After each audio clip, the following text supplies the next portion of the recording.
100만 원을 넣었을 때 20% 이자율을 주는 상품이 있나?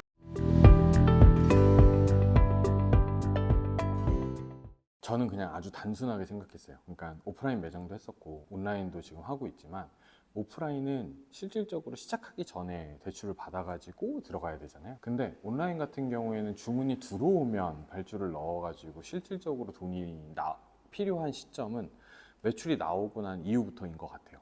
그래서 제가 생각을 했을 때에는 1년이든 뭐 100일이든 기간을 정해놓고 제가 한번 카운트를 해보니까, 간단하게 생각을 했을 때 100만 원을 내가 사업에 투자를 해서 다 계산을 해보니 120만 원 벌더라 라고 하면 사실 20% 수익률이에요. 그러면 은행의 모든 금융상품권 다 포함해서 100만 원을 넣었을 때 20% 이자율을 주는 상품이 있나? 라고 생각을 했었던 것 같아요. 20%까지 주는 건 없어요. 그러면 뭐 주식이든 뭐든 코인이든 이렇게 가야 되는데, 그러면 그걸 공부하는 시간 대비해서 내가 사업에 시간을 투자를 했을 때 그 수익률만큼 나온다 하면 가야 되는구나 라고 생각을 했던 거죠. 그래서 조금 더 나아가서는, 예를 들어 제가 무일푼으로 시작을 해서 지난달 기준으로 매출이 1억 넘게 나왔잖아요. 근데 이 매출 1억 넘는 걸 뭘로 계산을 해보면 연간 10억 정도의 매출을 하는 회사가 되어요. 그러면 간단하게 계산했을 때 연간 10억 정도 매출을 한다라고 했을 때, 그러면 이 재무제표와 부가세 증명을 가지고 은행에 갔을 때 대출이 어느 정도 나올지를 생각을 해보면, 은행의 이자와 이런 것들을 생각을 했을 때 내가 사업적으로 투자하는 게 더 낫구나 라는 판단이 섰었어요. 사실 대출은 매출이 나올 때 나와요. 사업자들은 대부분 돈이 필요한 시점은 매출이 꺾일 때예요. 매출이 이제 더 이상 안 나올 때. 근데 그렇기 때문에 그때 가서 은행에 대출을 받고자 하거나 아니면 정책자금을 이용을 하거나 하게 되면은 심사가 잘 안 돼요. 왜냐면 지금 현재 매출이 안 나오고 있기 때문에. 그래서 지금 현재 매출이 나오고 있거나 아니면 전년도 대비해가지고 매출이 잘 나왔다, 그러면 빨리 금융권을 저는 알아보는 편이긴 해요. 이거에 대해서 안 나오면 안 나오는 대로 더 투자를 해야 될 거고, 잘 나오면 잘 나오는 대로 더 사이비나 물건값이 더 들어갈 거기 때문에 거기에 맞춰서 더 돈은 필요하다고 생각하는 편이고, 그래서 아까 말씀하신 것처럼 대출을 끌어다가 써서 사업을 운영을 해야 되냐라고 물어보면, 매출만 보장된다면 그게 훨씬 맞다라고 생각하는 편이에요.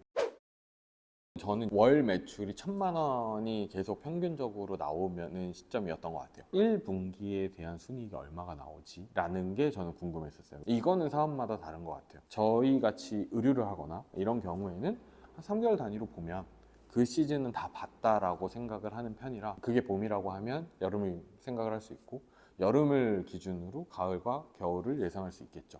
그러면 그 한 해를 가지고 그 다음 해를 예상할 수 있을 거고, 그래서 사업은 1년 정도 해봐야 이 사업 아이템이 성수기와 비수기가 있고 이때는 내가 계속 가야 되는 시점이고 이때부터는 다음 달에 떨어질 거니까 또 떨어지는 거에 대한 준비를 해야 되고 라는 맥락이 있는 거죠. 사업 초기부터 순이익이나 이런 것들을 다 쪼개서 보기 시작을 하면 결론은 하지 말아야지라는 결론으로 닿을 수밖에 없어요. 왜냐하면 내가 아직까지 진짜 일을 하는 것보다는 뻘짓거리 할 확률이 높아요. 실질적으로 돌이켜 봤을 때 매출에 도움이 안 되는 일들을 내가 상당 부분 했다라고 판단이 드는 순간이 올 거예요. 근데 그러면 매출을 보는 게 훨씬 더 나은 것 같아요. 왜냐면 매출이 일단 나와줘야 그걸 이제 기반으로 다시 쪼개가지고 순이익이랑 경비랑 고정비를 판단을 할 수 있는데, 그냥 다 빼고 나서 순이익만 딱 생각을 하는 건, 지금이야 뭐 순이익을 생각을 하지만 사업 1년차, 2년차 때는 그냥 매출만 봤던 것 같아요. 그래서 이거를 재정비를 할 수 있다, 아니면 고정비를 좀 줄일 수 있다, 아니면 경비를 조금 내가 운영을 할 수 있다 라는 계획은 그 다음이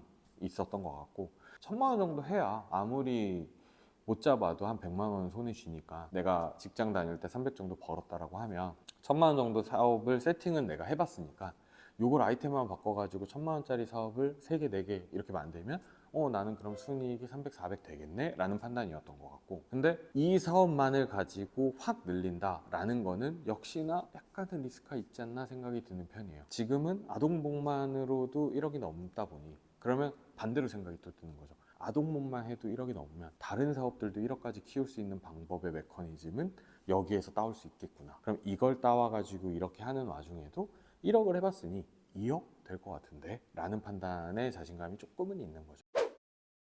저는 순이익을 계획을 할 때 좀 작게 잡는 편인데 그냥 단순하게 순이익 500이 벌리려면 매출이 5천 정도는 해야 되겠구나 라고 그냥 판단했었던 것 같아요. 못해도 10%는 나오니까 내가 뻘짓거리를 다 하고 다른 데 쓸데없이 돈 쓰고 다 했다 하더라도 직원이 있는다 하더라도 그러면 직원을 써가지고 5천 정도 매출이 나오고 나한테 500이 떨어지면 그러면 굉장히 괜찮겠구나 라는 생각이었죠.